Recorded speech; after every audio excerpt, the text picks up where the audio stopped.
It smelled of stale dust, aged wood, and an undercurrent of something sickeningly sweet, like rotting sugar plums.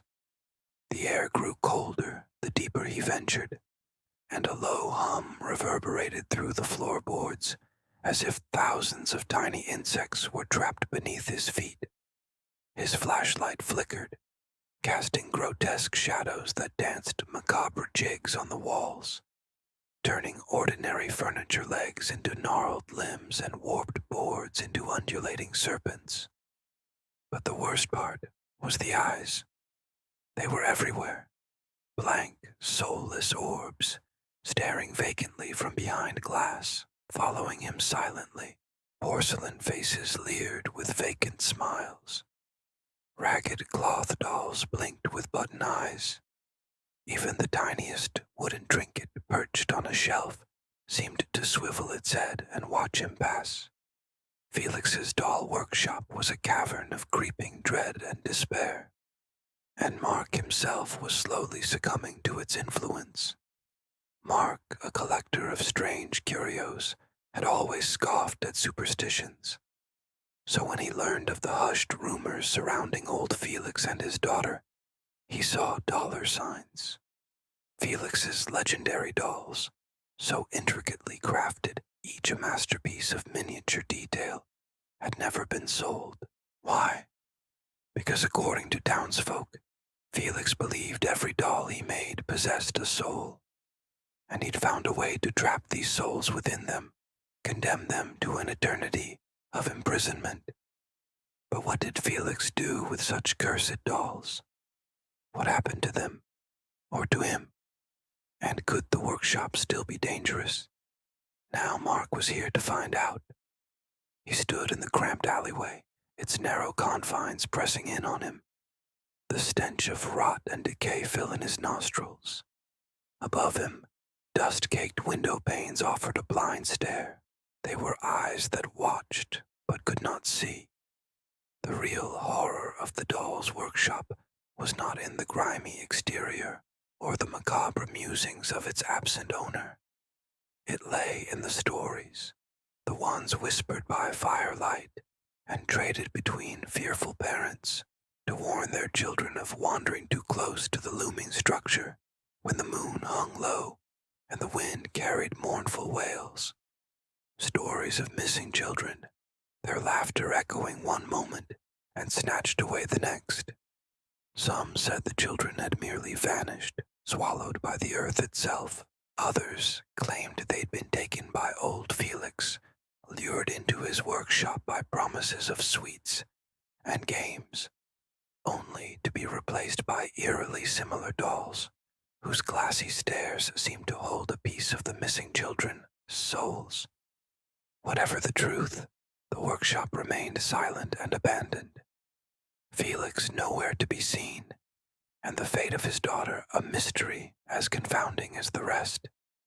Decades had passed since the workshop was shuttered, since the last customer left with a precious cargo of stolen childhood innocence.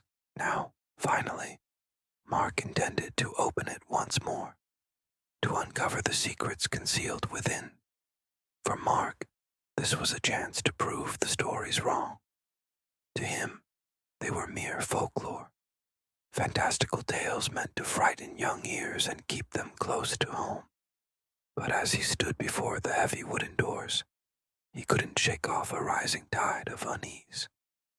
The air grew colder, the sweet, sickly stench stronger, and the whispering voices louder, as if sensing his intrusion and warning him to turn back. Yet Mark pressed on, driven by a morbid curiosity and the allure of the unknown. Pushing open the doors, he stepped inside, and the world shifted.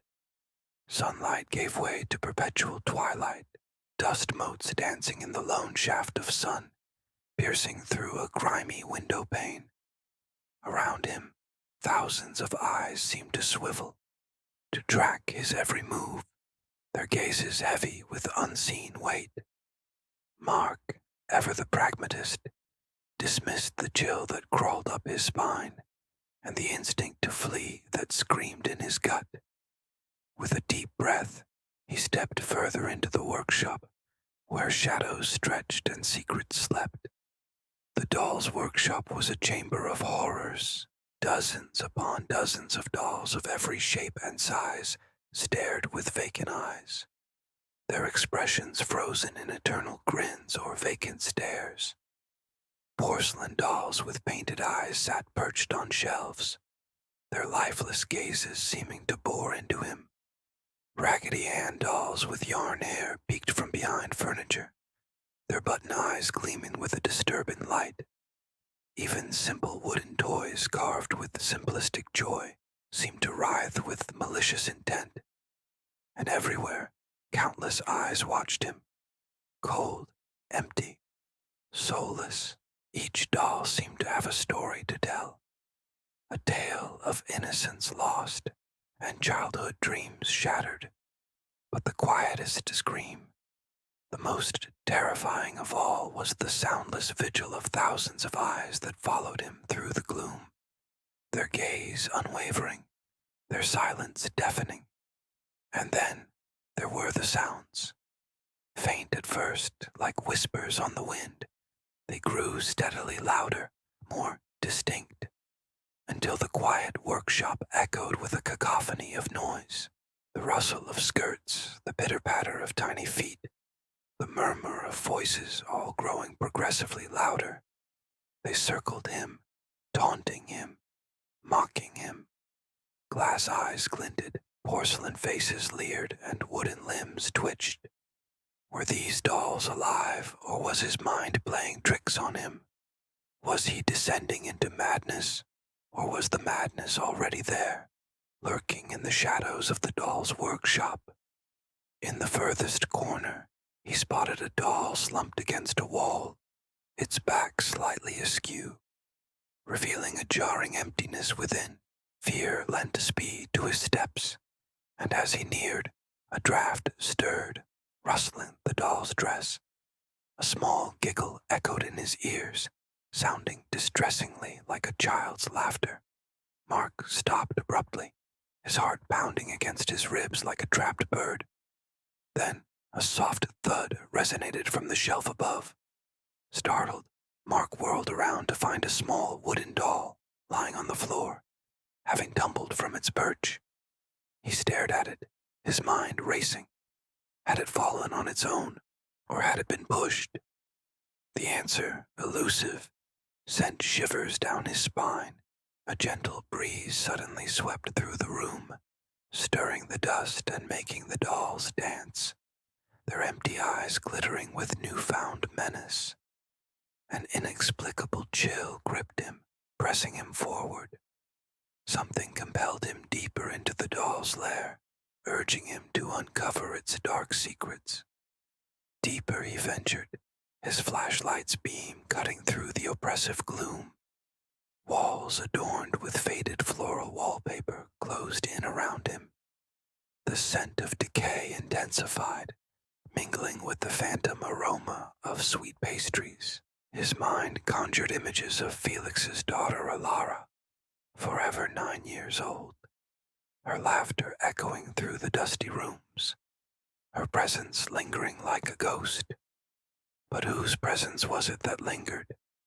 Before him stood a massive doll, a towering figure frozen in mid-stride. Its limbs were disproportionately long, its face childishly cherubic.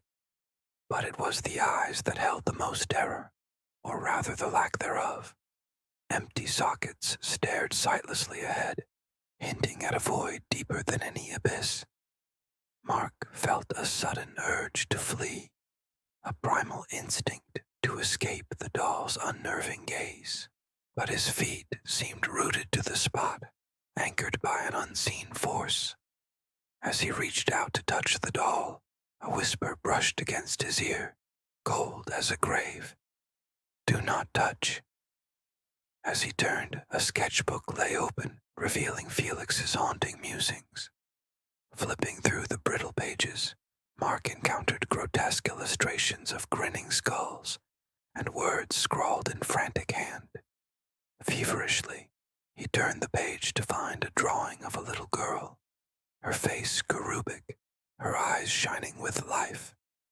But in the margins, another drawing, distorted, twisted, her features melting into a skull. Below, a date was scrawled. December 24th, 1898, the day little Alara disappeared.